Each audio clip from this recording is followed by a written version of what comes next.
Welcome back to Sports Blitz Live. Luke Robinson here, now joined by Bryan Matthews of Auburn Undercover. And, of course, this segment is brought to you by Sperlin Recycling. I always want to thank the good people out at Sperlin Recycling, Brad and Samantha Sperlin. Couldn't ask for better sponsors than Sperlin Recycling. Well, Bryan, how are you doing tonight? I'm doing terrific. Well, listen, I know Auburn got a huge commitment this past week from Carl Lawson, and that's got to really bolster Auburn in terms of the rankings for Auburn Undercover, right? Yeah, in fact, they moved up to top 10, I think, last week commitment, and then Notre Dame got 3 or 4 and leapfrogged them. But it's still real early, of course. Some schools, I think Michigan has close to 15 commitments already. Auburn's up to 6 now, which is the most they've ever had at this point in time. So, the recruiting rankings really don't matter a lot until we get into January and then the signing day when everybody has a similar number of commitments. But I think Auburn's off a terrific start. Carl Lawson is just a really physical, fast, quick. He's got a terrific body for a defensive end. He's going to be able to put on some more weight, but not get too big and be one of those guys that can compete for a starting position once Corey Lanier moves on to the NFL. Let's talk about some more news going on at Auburn right now. Of course, spring practice is underway for both Alabama and Auburn. Gabe Wright, now this is a player that really came on strong towards the end of last season. What's the story going on with Gabe Wright right now? Well, you're right. He was really coming on through last season. To me, I thought he had a good chance of winning one of those starting defensive tackle jobs this spring, but hurt his foot in practice number 2. I think it's his foot or his ankle. I'm not sure which, but he's out for the rest of the spring now. I don't think it's anything serious that's going to keep him out of summer workouts and fall practice once they get underway. But for now, he's on the sideline. That just means more reps for guys like Angelo Blackson and some of those other younger guys.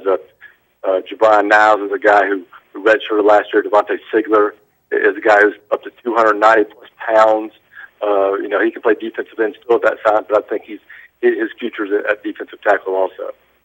And Clint Mosley, I understand he's got a bit of a shoulder issue. Talk about that a little bit. He does. In fact, he did not practice on Monday. He was out there, but he didn't throw the ball. And, I have a feeling this is something that's probably going to linger with him during the spring and really limit his reps and his opportunity to go out there and compete for the position. And on the other hand, I think this is helpful to Kyle Frazier. This is just that many more reps to the first team for Kyle, that much more time to work one-on-one with Coach Leffler. And this is really his big chance. This is a huge spring for Kyle. He's played in that shotgun spread type offense his whole career. And now you're in an offense with Leffler where he has to go under center. We don't know what percentage it's going to be, but I think it's going to be 50 or more percent of the time. So it's a big learning spring for Kyle Frazier, a real opportunity for him. Now, Auburn had a couple of visitors in today, did they not? Who are they, and can you tell us about them? Yeah, Jared Davis is a really fast, athletic outside linebacker from Camden County, Georgia. He's about 6'2", 210. He had a terrific visit today, his first time up to Auburn. I met with Chiswick, met with Van Gorder, met with Coach Thigpen. Auburn is in great shape for him right now, still wants to take some more visits and probably have a decision here, sometime in the summer, start of fall. And then Ethan Posick is a big offensive tackle from Illinois. He's one of the top offensive linemen nationally. Of course, this is his first visit down here, so he had a really good trip. Got to see everything, meet with Coach Chiswick and all the guys. So I think Auburn made a big impression on him. How about Brian Van Gorder? What do you think his influence has been so far on the defense? Have you seen a noticeable improvement? Well, it's hard to say the defense has improved just because, we see 20 minutes, 30 minutes of 2 practices, and 2 of those were without pads on. And,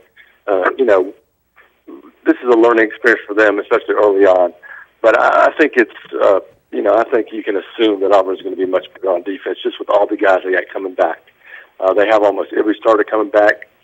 Plus, we got some young guys, a lot of young guys that got their feet wet over the last 2 years and are coming in and compete with some of those older guys. And, defensive tackle is a great example. Jeffrey Whitaker and Kenneth Carter have played a lot of football. They're both juniors, but they're not guaranteed starting spots. I've now mentioned Gabe Wright. I think he has a great shot at winning a job. It won't be this spring, obviously. It has to be in the fall. But guys like, Devontae Sigler and Big Angelo. They both have terrific chances of beating out some guys that have, with more experience than they have. How about the running back position? I know that Ontario McCaleb's coming back, but he's not your prototypical between the tackles SEC guy. What about Mike Blakely and some other guys that may get some time there? Yeah, and really it's a four-horse race there at tailback. Trey Mason is the guy, I think, coming out of the bowl game, did really well there, and he's probably the leader in the clubhouse right now, but still a long way to go in that competition. I don't consider Ontario a guy that's going to be an all-down back. They're just going to have to find different ways to use him, in the offense as they have before. And, they got some young guys like Mike Blakely, and be real interested to see what he can do this spring. I know he's been really itching to get out there and compete for a job and, show what he can do. And I think the early reviews have been good, but, just one day in pass, it's hard to draw too many conclusions.